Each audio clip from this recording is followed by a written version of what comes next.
اخلاق حسنه په باره کښې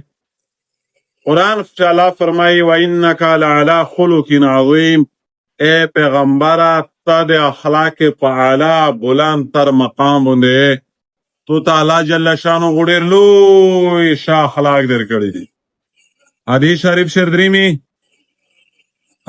شدریمی ان من خیارکم احسنکم اخلاقا، انسانوں نے اے صحابہ پتوس چه بہترین ورا شسڑای زدا سڑای آغا دای چه ده چه اخلاق پتوس اکشه شوی، بد خلق اینوی، بد کردار اینوی، بد اخلاق اینوی. خوش پیغمبر خپل فرمائی انما بعثتو لأتمم مکارم الاخلاق، اللہ جل شانو زکا دنیا تر لجلایا چه ز پیرا دے اخلاق تکمیل وکا، تعلیم و عمل دے اخلاق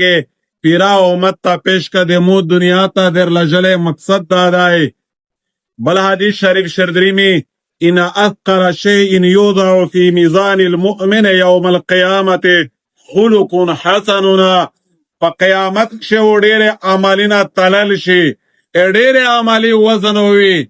دیر عملی قیمت ہوئی، خوچ کلا ها اخلاق تلل شی، اخلاقو تر دیر عملینا نا وزنی وی پتلک شاگو دیر لوی وزن لری. نن اخلاق دا شایده چه یو تبلیغیل یا یو نیک سڑے غلط کور وکی پٹولا دنیا سے چرچوے سڑا پون که تبلیغ حکوی غلط کوری نا حکوی ویلے او وجہ دادو چه دی نیک خالق دی بعد خوینا خلق نفرت کوي غلط فضا دنے کئی میجی و دیندار سڑے مذہبی سڑے چلش غلط کور کوي ڈانڈوری بجاو کیجی او وجہ دادو چه شب میسیج ندری می دنیا تا. حضور صلی اللہ علیہ وسلم صحابی حضرت انس رضی اللہ تعالی عنہ یہی چه لاس کلا دے خوش پیغمبر خدمت وکا سمرا لاس کلا دے رسول اللہ خدمت کرائی دے دا اخپل سے یہی چه فما قال لی افین ولا لما صنعتا ولا اللہ صنعتا، خوش پیغمبر پا دا لاس کلا شموتا اوف تکاینا وکا لاس کلا خدمتی وکا مو دے رسول اللہ اخپل صحابی فرمائی حضرت انسا پلاس کلاک شه خوجه پیغمبر موتا اوف تکای نه وکا او داسی نرتا وویل چه دا چار دی ویل دا سکڑی دو داسی نرتا وویل چه یارا دا چار خود دا سکڑی وای. پیغمبر دی اخلاق جار شد سمر عظیم نمولای دنیا تا پیش، سمر عظیم نمولای دنیا تا پیش دا اخلاق ننکا پا دنیا کش موازنه وشی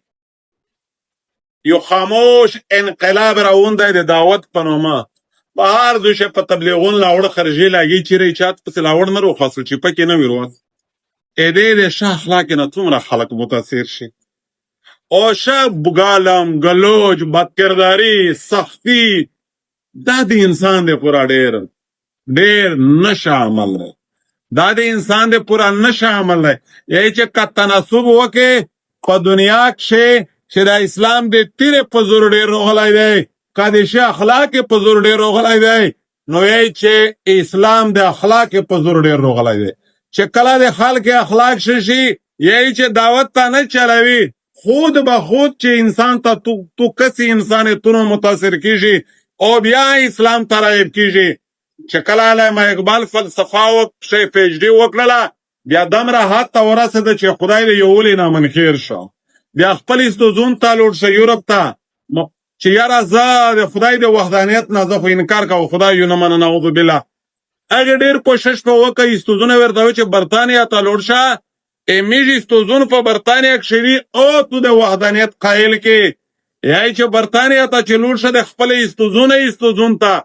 آجید اشوال اگه ورطاوین چه تو تا واز ده میجانا ده رسی لوڑ شا هندوستان تا واتا یو بوریا نشین گدا نشین دیان ورشا کشمیری پنومه دیجی ایغی مختا گرنڈی ہوایا او دے وحدانیت قائل کی یای چه اقبال صاحب پلی کی چه زکلا ہندوستان تا روغ للا دای و جلسا تا راون و تایورائی وڑی رجوت مصروف و چه کلا میں ولی داوی چه پادوش میں بے اختیار دخلین و وطل اشہدو ان لا الہ الا و اشہدو ان محمد عبدو و رسولو خبری لی انور سراکڑی دیان ورشا کشمیری فروخ شموتا ده خدای ده وحدانیت اثبات وشا چې وی راغله درته ووي چې بچی زه مصروف ډېر یا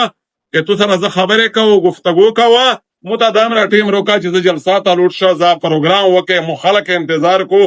خالی واجه دا وه چې په خولو کې عادي اخلاق پیکر و د انسانیت په لیار یې په تله یې ځون تللی و خبرې لا نه وې شوې نو میشت اوس که اخلاق شکي خپل کردار شکي بیا چې نه غږیږي هغه اخلاق هغه کردار هم غږیږي خوښه مو دو الله دا مو ته توسته دی زه یې حدیث د خدمت توفیق وکړو دا حدیث خدمت ته لار نه قابل کو دا د برکات عمل نه دی ادغ په قیمت هغه خلک پوهېږي چې چا یې قیمت لیدلی وي نو انشاءالله میشو دا خدمت جاری سوتی پدا شو مسالار دریمی پدا شو حکمر دری پدا شو خوژار سی پدا شو ترخار سی په ټوله نړۍ ګونانګورو زوا برداشت کوي هم نور ته ورسوي